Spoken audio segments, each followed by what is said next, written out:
ये अमित शाह, ये मोदी, ये अहंकार में जी रहे हैं भाई साहब। इनको लगता है हम ही दुनिया को चलाते हैं। अरे नहीं भाई, अरे नहीं नहीं, जुमले पे जुमला चल रहा है। इन लोगों ने ठेका ले रखा था राजनीति का। ये समझते कुछ नहीं थे, पब्लिक को कीड़े मकोड़े समझते थे। जब मर्जी कुचल दो इनको, यहां लाठी चार्ज कर दो। इनके देख लो बीजेपी के नेता की नीयत क्या है। जिस देश में जाता है वहां अंडानी का कामकाज शुरू हो जाता है। श्रीलंका चले जाओ, वहां शुरू कर लेता है। बांग्लादेश चले जाओ, कीनिया चले जाओ। असल में वो प्रधानमंत्री विदेश दौरे पे नहीं जाता, अडानी उनको बिजनेस दौरे पे लेके जाता है कि यहां मेरा काम शुरू करवा दीजिए।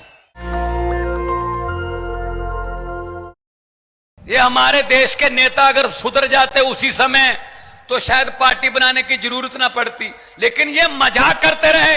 जैसे मिराज मलिक बोल रहे हैं ना, मुझे मजाक करते थे, पहाड़ों में टोपी लेके कहां घूम रहा है। हमको भी मजाक करते थे, सड़कों पर बैठकर कानून नहीं बनेंगे, चुन कर आइए। सड़कों पर बैठकर कानून नहीं बनेंगे, चुन कर आइए। भाई हम तो चुन कर आ गए, अब तुम चुन कर आइए। आप लोग पुट्ठे सीधे रास्तों से आते हैं, राज्यसभा से, इधर से उधर से।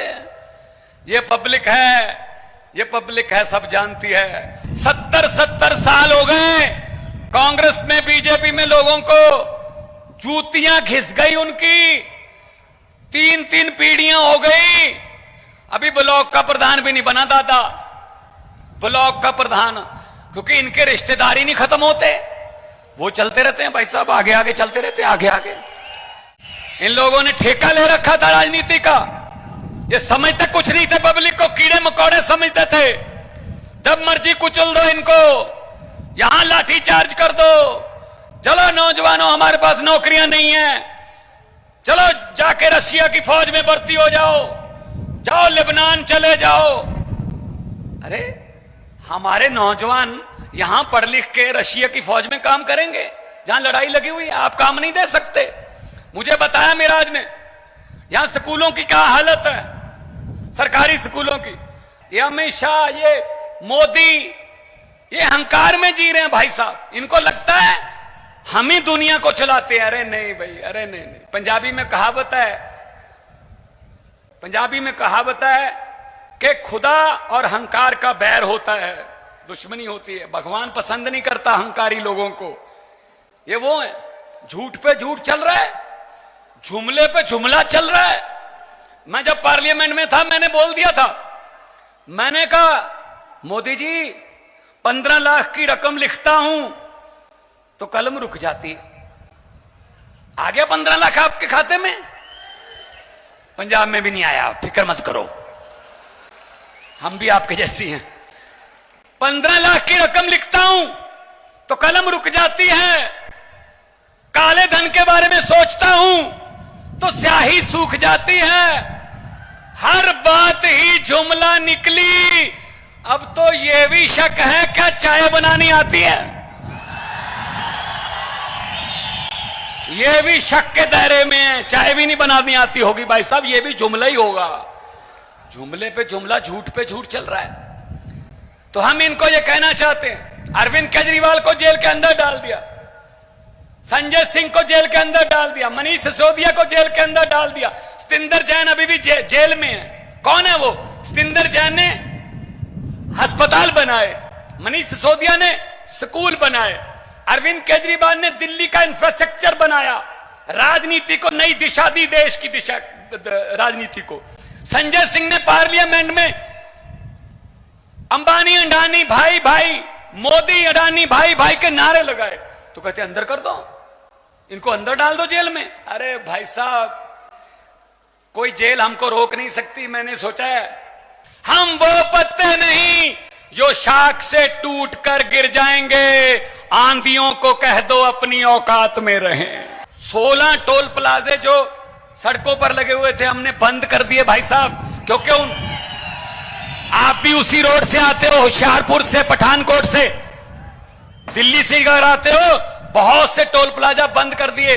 16 टोल प्लाजे का मतलब है 62 लाख एक दिन का पंजाबियों का जेब में बचता है। और मुझे पता चला यहां सड़क पर अड्डे खोल रखे हैं भाई साहब, आते हुए भी पैसे दे जाओ, जाते हुए भी पैसे दे जाओ। लूट चल रही है, बिजली माफिया यहां पैदा कर रखा है। भाई साहब ये चनाब है, ये रावी क्रॉस करके आए हैं, सतलुज ब्यास पंजाब में है। पंजाब में और दिल्ली में बिजली 24 घंटे और बिल्कुल फ्री मिलती है, आपको क्यों नहीं मिल सकती भाई? नीयत साफ होनी चाहिए। नीयत सबसे पहले तो नेता की नीयत साफ होनी चाहिए।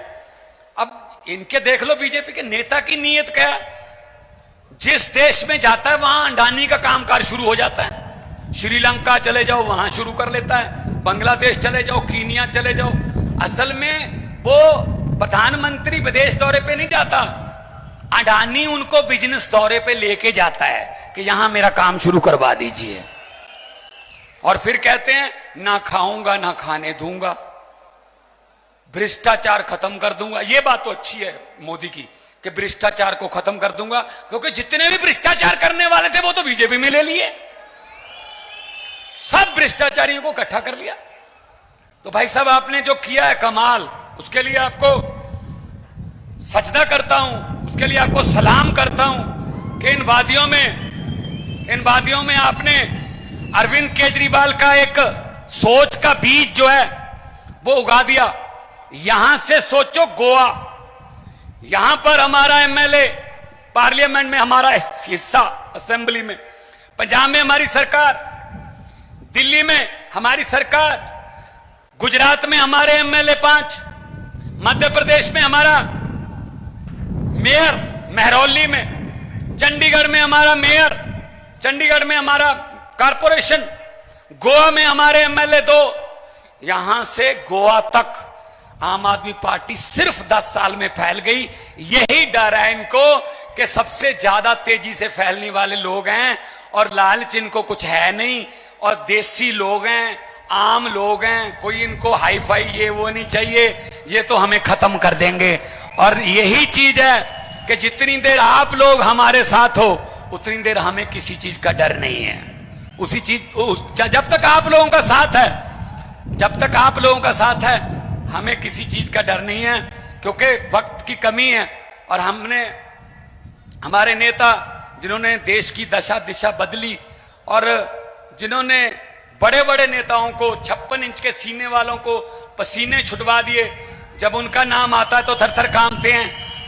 उनको भी सुनना है। मैं आखिर में यही कहूंगा, जैसा कि मिराज भाई ने कहा है, पहली बात तो मुझे इस बात का इल्म है कि यहां से बहुत से लोग पीजीआई में जाते हैं चंडीगढ़ इलाज करवाने। शर्म की बात है, यहां से पहुंचते पहुंचते कितने लोग रास्ते में दम तोड़ जाते होंगे। अगर यहीं पे आपको पीजीआई एम जैसे हॉस्पिटल मिले तो क्यों जाएं हम। और दिल्ली में, पूरे देश से दिल्ली में इलाज करवाने आते हैं। 22 स्टेटों में, अब तो 23 हो गए हरियाणा मिला के, 23 स्टेटों में इनकी सरकार है बीजेपी की। एक भी स्टेट में बिजली फ्री नहीं है, एक भी स्टेट में कोई ढंग का हॉस्पिटल नहीं है, कोई स्कूल नहीं है। तो भाई साहब यही मिराज ने कहा है कि आप आते जाते रहना। मैं तो बिल्कुल पड़ोसी हूं, मेरे पास भी आप आते जाते रहना, लेकिन खैरियत से आना। पीजीआई के लिए मैं नहीं कहूंगा कि आप आते जाते रहना, खैरियत से आना, मिलने आना। और मैं यही कहूंगा कि लोगों को अक्सर कहते सुना है कि जिंदा रहे तो फिर मिलेंगे। लोगों को अक्सर कहते सुना है कि जिंदा रहे तो फिर मिलेंगे, लेकिन इस दिल ने कहा है मिलते रहे तो जिंदा रहेंगे। तो 2 नारे लगाऊंगा, दोनों हाथ ऊपर करके। ये वादियों में से निकल के आवाज दिल्ली तक पहुंचे, और उन भ्रष्टाचारियों के घरों के कांच की जो शीशे हैं वो उनको कांपने लगे कि ये क्या हो रहा है। दोनों हाथ ऊपर उठा के इनकलाब, इनकलाब, भारत माता की। नेशनल दस्तक की आपसे गुजारिश है कि अगर इसको बचाना चाहते हैं तो नेशनल दस्तक को सब्सक्राइब करने के लिए रेड कलर के सब्सक्राइब बटन को दबाएं, फिर बेल आइकन की घंटी दबाएं। नेशनल दस्तक को बचाने के लिए बहुत जरूरी है कि हर खबर को शेयर करें, लाइक करें, कमेंट जरूर करें।